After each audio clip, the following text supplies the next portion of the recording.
Rangers, and you're watching the News Sports Finals.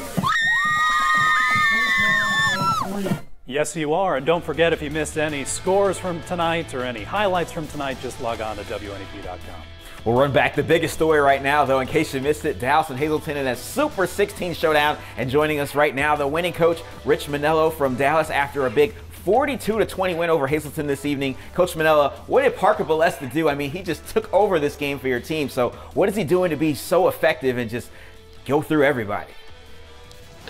Obviously, he's a great young man, but tonight was a great night for the Dallas community. We got a tremendous community here in school district, and two great football teams going at it in the middle of the season. And obviously, Parker's a tremendous player, but that was all the way around. Our kids got off the bus tonight ready to play some football. And, that Hazleton team is one of the biggest and fastest that I've seen in high school. 4, 6, 1, and 14 are four of the best that you're going to see. They're extremely well coached, and I'm really proud of our kids' effort. Right from the jump, we played some great Dallas football. Real quick, we don't have much time left, but Coach Manello, like you said, you guys really jumped on them early. 21-0 in the blink of an eye. What was the message making sure that you guys were out fast, just a few seconds? Well, that's how we play, and we try to go fast, but, you're playing against a great team. It still comes down to execution, and it's all players, man. These guys get put in a place to play, and they've got to go out and execute, and they did a tremendous job. They are bought into the process at Dallas.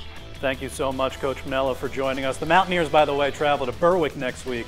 Best of luck against those Bulldogs.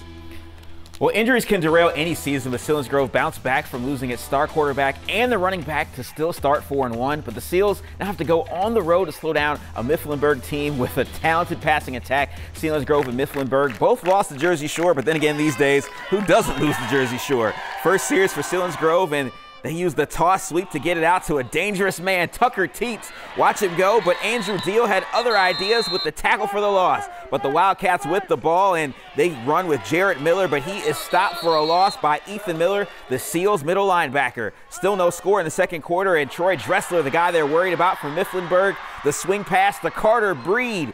And the gain with that connection, Dressler becomes the school's all-time passing yards leader. Then Deal finds a hole, and the big gain down to the 12-yard line. Great night for him. A few plays later, Carter Breed, watch him work in for the touchdown to make it 7-0. Mifflinburg with a dominating shutout win, 19-0 over Selinsgrove.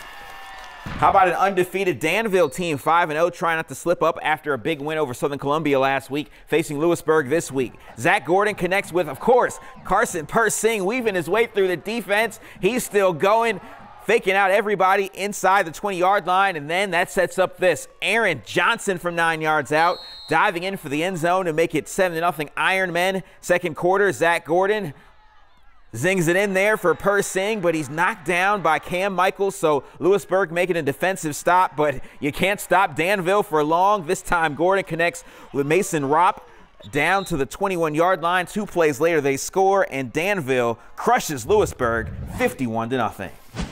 How about a homecoming game? Northwest Area Raiders battling Montgomery. They have all white on in the student section. Second quarter, Raiders ahead 7-0. How about some special teams? Montgomery punting, but yeah, the Raiders had other ideas. You draw it up, we shut it down. They get the block of the punt, and that sets up them with good field position, and Adam Chanko near side picks up the first down, pushed out of bounds. Raiders convert a 4th down attempt, and they give it to their quarterback. Carter Haunt trots in to make it 14-0. Northwest Area wins 55-0. Well, I think it's safe to say this is unfamiliar territory for the Southern Columbia football program. The 5-time defending state champs are just 3-2 in the season, with 2 losses to top teams in Loyalsock and Danville. That said, this is a program that hasn't lost multiple games in a season in over a decade, the 2011 season. Tonight, they hope to get back on track against Montoursville. Tigers without their stars, no Wes Barnes, no Garrett Garcia. They do still have Braden Wisloski, though, runs it in for the early score, 7-0 Southern Columbia. Montoursville's turn to answer, but they cannot. Jake Tuzlewski there with the interception for the Tigers, but the second quarter, this time the Warriors do get on the board. Bryce Eberhardt connects with Marco Palizzi. That is a Montoursville touchdown to tie the game. Ensuing kickoff, it's Loudon Murphy making a play for Southern Columbia, takes it into Montoursville territory, and with the short field, Carter Madden would find the end zone as Southern Columbia goes on to win 34-16. Berwick, another proud town with rich history, looking to get back over 500 at winless Wyoming Valley West. Scoreless first quarter, Spartans have the ball, but it's a highlight for the Bulldogs. Spencer Kishbaugh, Tristan English there to combine for the sack. Berwick gets the ball, and they know what to do with it. Dre Wilk, he gets the handoff and takes it 38 yards into the end zone. 7-0 Dogs after this play. A little bit later, more from Wilk. This time he's going to catch a pass from Matt Lachinsky. 33 yards for another score. Valley West just had no answers. Bulldogs win at 41-13. Riverside hosting Carbondale. Vikings up 3-0 in the second quarter, but the Chargers charge back. Vincent DePalma scores the touchdown, and it's 7-0 or 7-3 Carbondale. But the Vikings just took over from there. Reese Gaughan gets the ball, runs down the sideline. No one in white is catching him. Riverside takes the 10-7 lead. More from the home team as Chase Tadonio finds Casey O'Brien for the touchdown. Carbondale adds to their lead. Then they go to their bag of tricks with a flea flicker. Riverside's going to go on to win big, 54-13. How about Jim Thorpe and Tamaqua area? Jim Thorpe excited to try to take out Tamaqua. Let's see what happens. No score in the first quarter.